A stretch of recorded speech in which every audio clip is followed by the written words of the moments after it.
Beliau nanya gitu, lalu kemudian Sauban terdiam. Summa sa'altuhu salisan faqala sa'altu an dzalik Rasulullah sallallahu alaihi wasallam. Jadi Sauban itu ditanya, bahkan sampai sa'altuhu salisah. Sampai Ma'dan ini nanya sama Sauban budaknya Rasulullah sebanyak berapa kali? 3 kali. Fasakat. Tapi Sauban selalu diam, sakat, atau dalam bahasa anak gaulnya skut. Skut itu asal akar katanya bahasa Arab, udah skut lah. Skut itu artinya diam. Fasakat, Sauban itu diam. Diam ini di sini artinya Sauban tidak menjawab pertanyaannya Ma'dan. Jadi nggak dijawab. Kenapa? Karena ada yang lebih berkompeten untuk menjawab. Sedangkan Sauban mendapati Rasulullah SAW ada di rumah beliau. Lalu kemudian fakana Sauban sa'altu an dzalik Rasulullah sallallahu alaihi wasallam. Ya udah sebentar ya. Kalau untuk pertanyaanmu saya nggak bisa jawab. Udah 3 kali ditanya. Salasa marrat, 3 kali ini Ma'dan nanya sama Sauban. Sauban, apa sih amalan biar masuk surga? 3 kali. Sauban, apa amalan biar masuk surga? Fasakat. Sauban diam. Ketiga kalinya terus Sauban bilang, sebentar ya, saya tanyain kepada Rasulullah sallallahu alaihi wasallam. Faqala Rasulullah sallallahu alaihi wasallam. Nah, terus Rasul nemuin nih. Nah, ini akhlak Rasul. Jadi ada orang nanya sama pembantunya, katakanlah begitu ya. Pembantunya nggak tahu bilang sama majikannya. Majikannya itu keluar nemuin orang yang nanya. Anda misalkan kayak gitulah. Ini kejadiannya begitu. Ma'dan nanya sama budaknya Rasulullah, budaknya nggak tahu ada Rasulullah, budaknya nanya ke Rasulullah. Ya Rasulullah, ini ada orang nih nanya tentang amalan apa yang memudahkan ia masuk surga. Rasul tuh nggak sungkan-sungkan loh. Keluar nemuin Ma'dan, terus jawab pertanyaannya Ma'dan. Ini Rasulullah loh jemaah. Loh Ma'dan itu kan saking tahunya jemaah. Dia tahu diri. Kalau nanya langsung ke Rasulullah agak sungkan, makanya nanya lewat siapa? Lewat budaknya Rasulullah, Sauban itu. Tapi Rasulullah SAW nggak jawab lewat Sauban. Sauban bilang ya sama beliau, udah bilang begini enggak. Rasulullah keluar, temui siapa tamunya. Oh, tadi nanya begini ya. Oh iya, dijawab. Faqala Nabi sallallahu alaihi wasallam bi alaika bi kasratis sujud. Kata Nabi yang pertama, amalan yang menghantarkanmu masuk surga adalah alaika bi kasratis sujud. Perbanyaklah olehmu untuk sujud kepada Allah. Perbanyaklah sholat. Perbanyaklah sujud sajadah, sujud tilawah.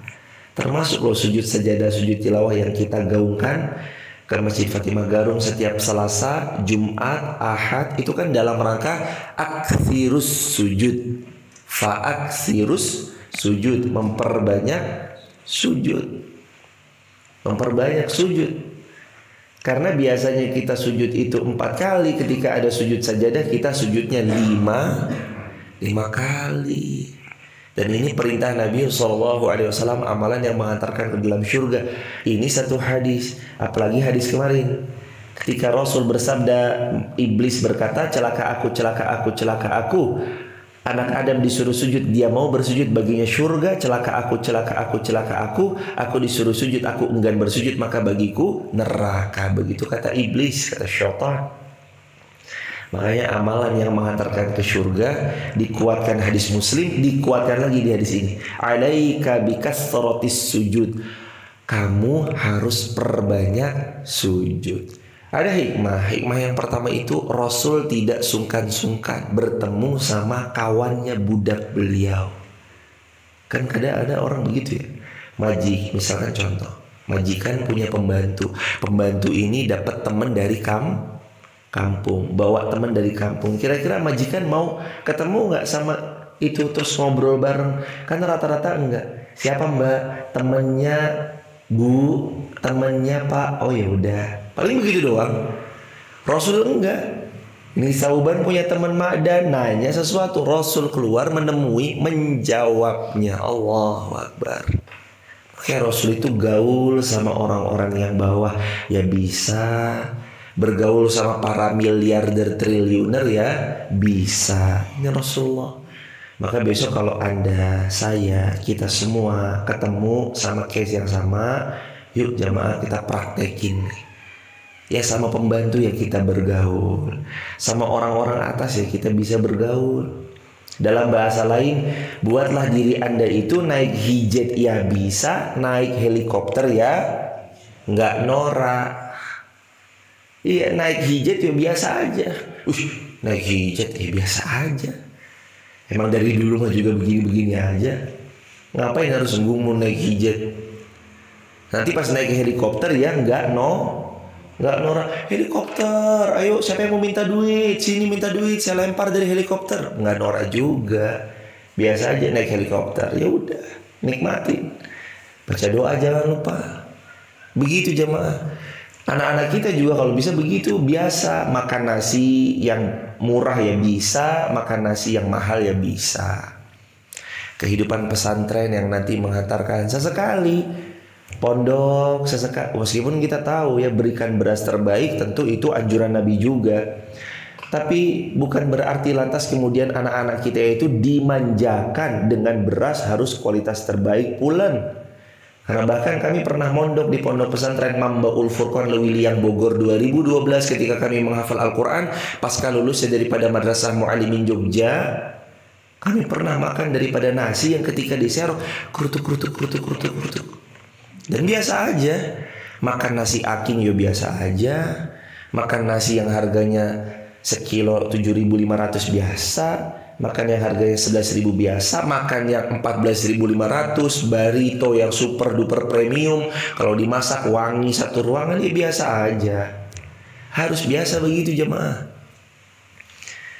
Jangan sampai nanti anak kita misalkan ada merek, ini merek es krim mahal, memang enak, mereknya Häagen-Dazs, merek es krim Häagen-Dazs.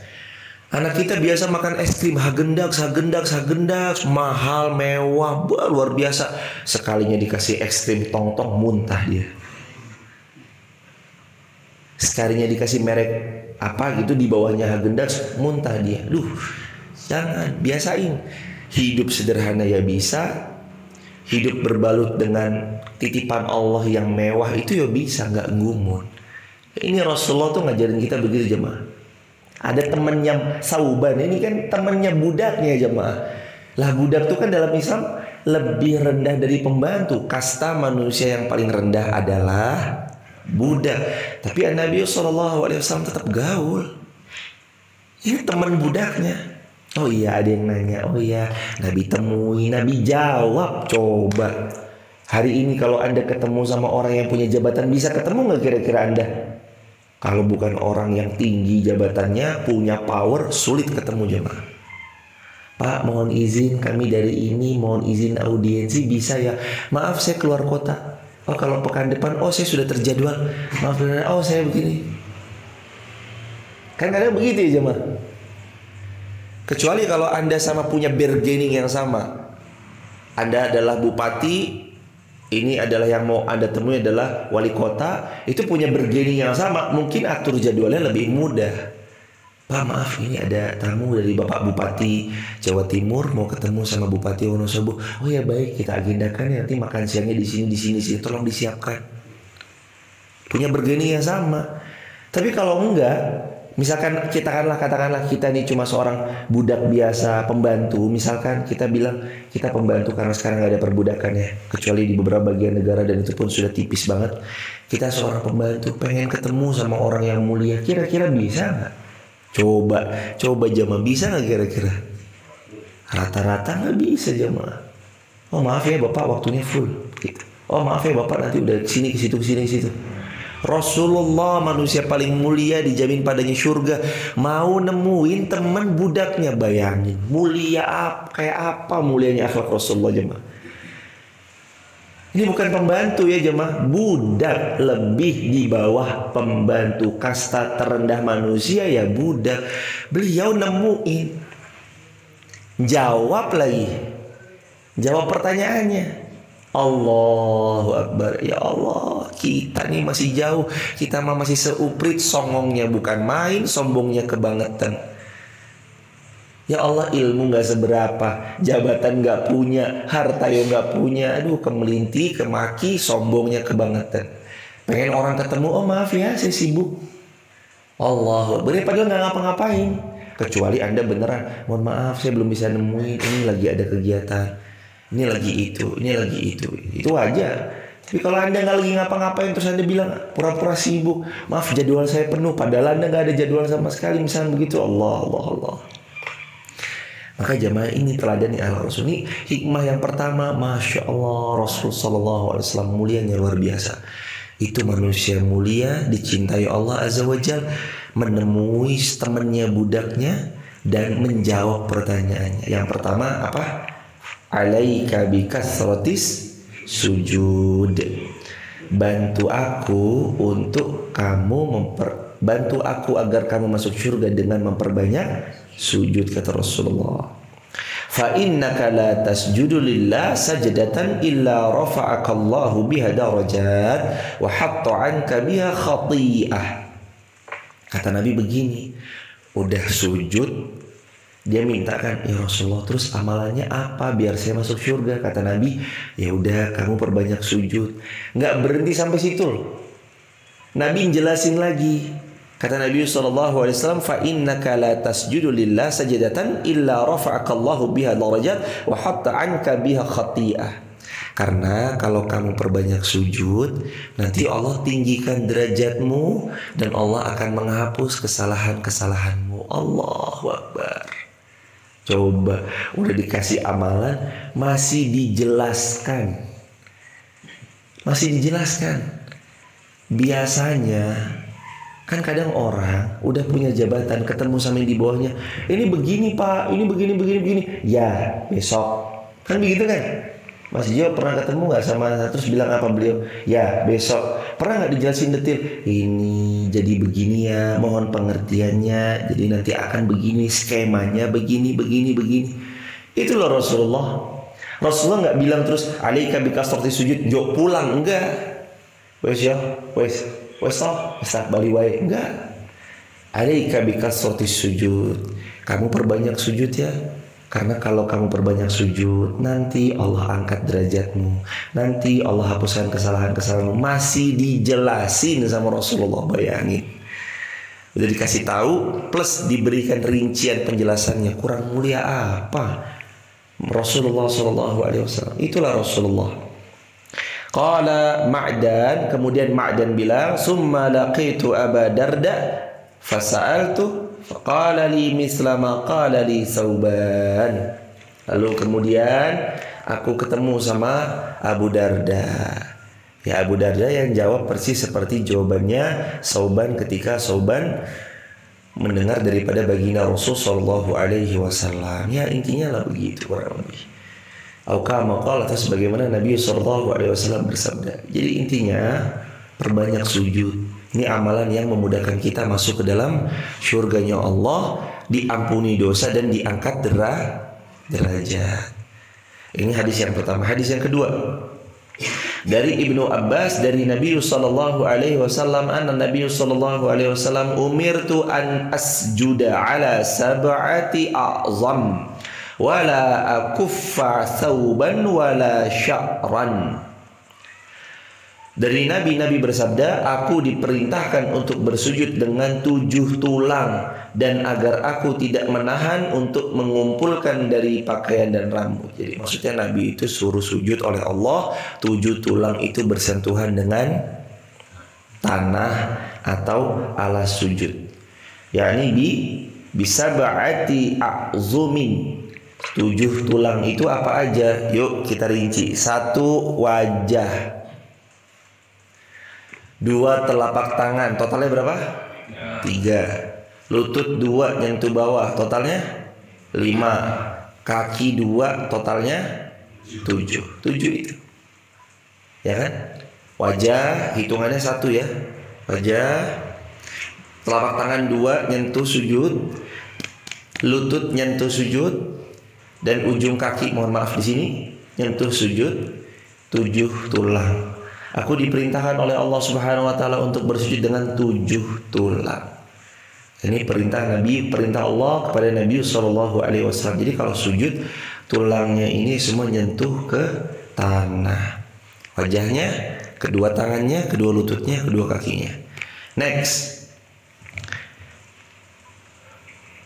dari Abdullah bin Abbas, putranya Abbas bin Abdul Muttalib, sesungguhnya Rasulullah Shallallahu Alaihi Wasallam, beliau yang mulia, bersabda, umirtu an asjuda ala sab'ati a'zumin al-jabhati wa asyara biyadihi ala anfihi wal yadaini wal rijlaini wa atrafil qadamaini wa la takfitas siyab wa la sya'ra. Nah, ini rinciannya nih. Jadi kalau tadi lah, itu dapat dalil dari mana tuh? 7-nya itu wajah, 2 telapak tangan, lutut, kaki. Ini barusan yang Nabi bilang bahwa al-jabahati wa asyara biyadihi ala anfihi wal anfun itu hidung artinya ya. Hidung artinya itu jidat, hidung itu jadi satu.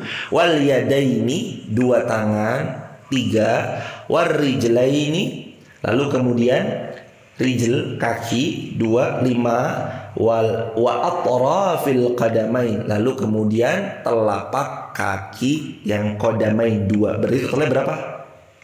7. Jadi itu hadis sahih riwayat Imam Muslim. Berikutnya, an Abdullah bin Abbas, lagi-lagi dari Abdullah bin Abbas, aku pernah berjumpa, ini sama ya, ya Abdullah bin Abbas ini sama ya, tentang apa saja, yadain, warukbatain, qadamain, sama yang tadi. 7 bagian itu apa saja yang tadi itu. Berikutnya, apabila seorang hamba bersujud, maka 7 anggota badannya ikut bersujud, yaitu wajah, sepasang tangan, sepasang lutut, dan sepasang telapak kakinya. Ini sama. Inti substansinya sama. Idza sajada al-'abdu sajada ma'ahu sab'atu atrafin. Kalau sujud seorang hamba, 7 bagian ini harus kena sujud. Apa aja? Yang pertama, wajhuhu, wajahnya. Yang kedua, wa kaffahu, kedua tangannya. Yang ketiga, wa rukbatahu, kedua lututnya. Yang keempat, wa qadamahu, kedua telapak kakinya. Totalnya 2 tangan, 2 lutut, 2 kaki, 6. Tambah wajah jadi 7. Dan oh ya, begini jemaah. Jadi kalau sujud itu tuh, kalau misalkan Anda pakai daripada begini nih, apa, peci hitam kayak gini, ini peci khas Indonesia, silahkan kalau bisa ini dahinya itu disentuhkan dengan tempat sujud. Jadi diangkat begini nih. Kan kalau saya pakai begini, kalau saya pakai peci begini. Jadi misalkan kalau saya pakai peci begini, saya sujud, itu kepala saya, yakni jidat saya itu yang nyentuh adalah ininya nih. Meskipun sebagian ulama, sekali lagi ya, sebagian ulama juga ada yang berpendapat nanti ini sebagai pengganti sujudnya. Sebagaimana fungsi wanita bercadar, kalau dia sholat mengenakan cadar, maka cadarnya itu menjadi sajadah buat dia. Itu ada segelintir ulama yang menyampaikan demikian. Tapi mayoritas secara jumhur itu menganjurkannya kalau bisa lekat, langsung dekat antara dahi, hidung, ini nyentuh langsung ke sujud. Makanya kan kalau jamaah lihat, saya kalau mimpin sholat pasti saya tarik ini. Saya kalau mimpin sholat dari begini kan biasa pakai, pasti saya tarik begini. Tujuannya tadi supaya jidat kita itu bersentuhan dengan tempat sujud kita. Begitu ya jemaah. Ini juga gimana cara Nabi SAW ketika beliau hendak sholat, maka beliau juga memperhatikan agar dahinya ini menyentuh tempat sujud. Begitu ya jemaah.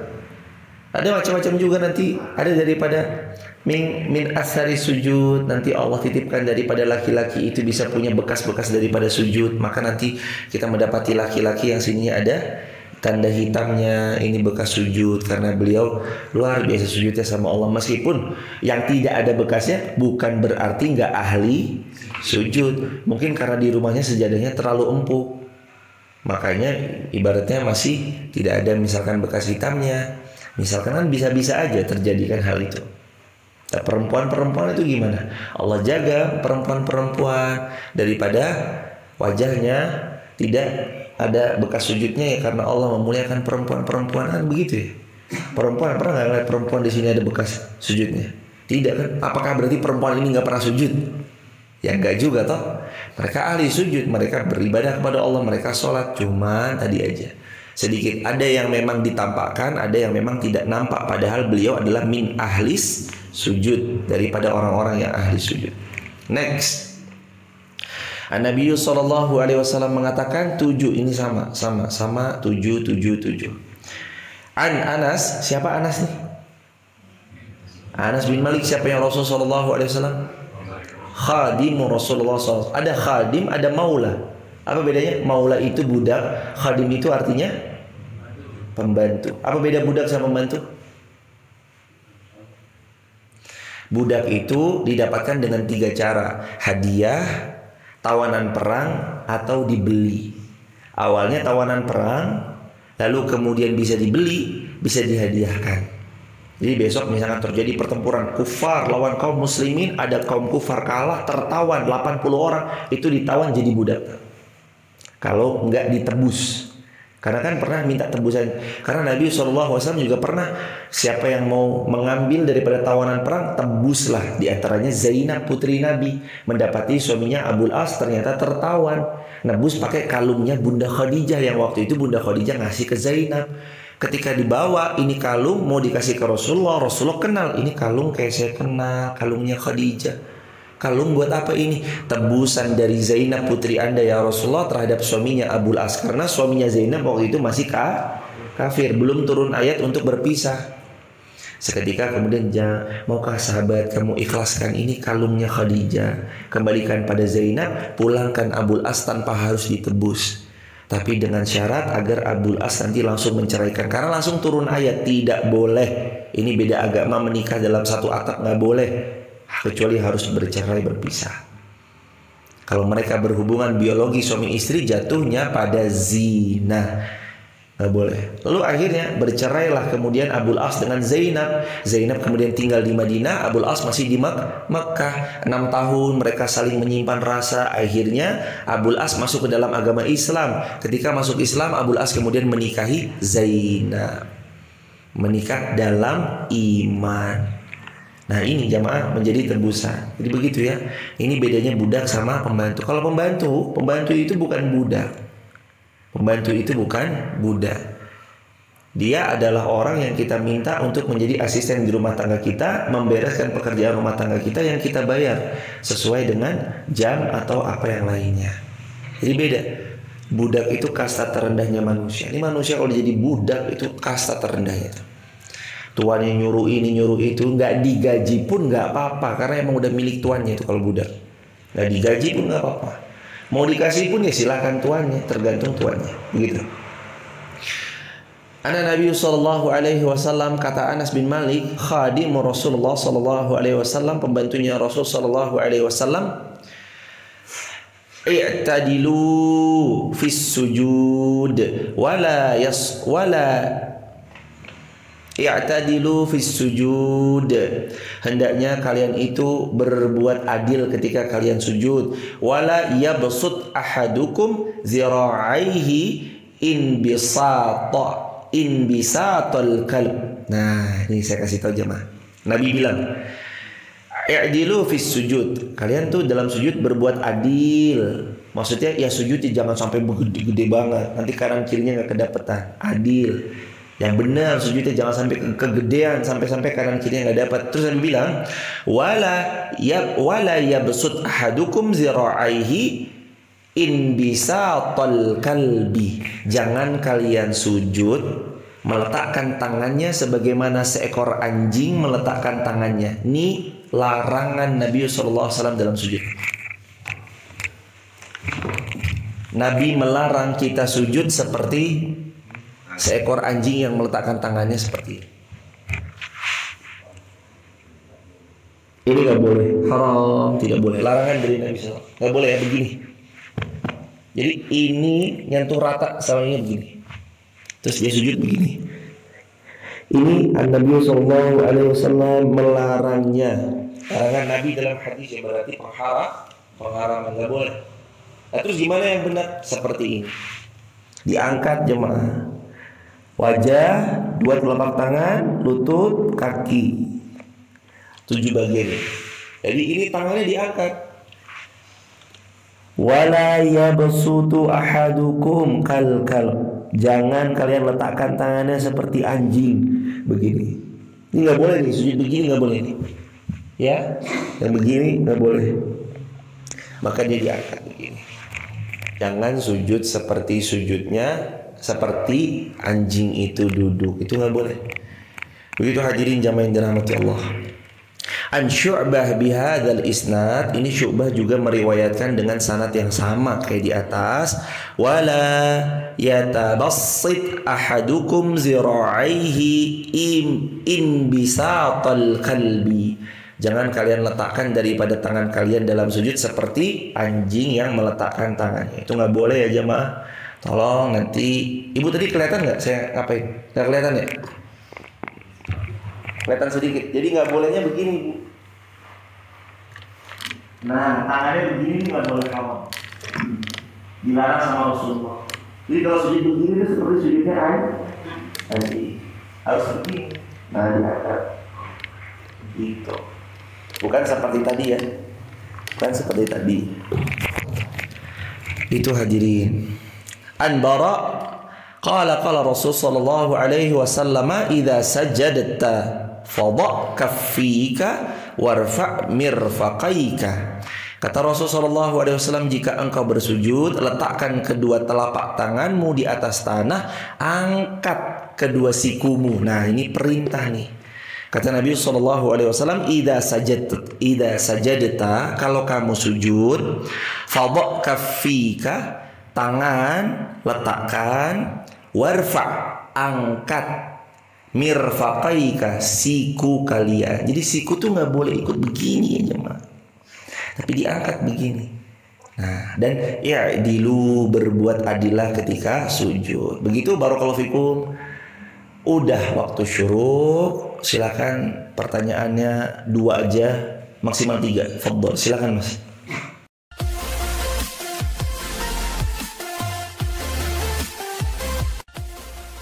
Tempat kita sharing, tempat sharing buat kita-kita.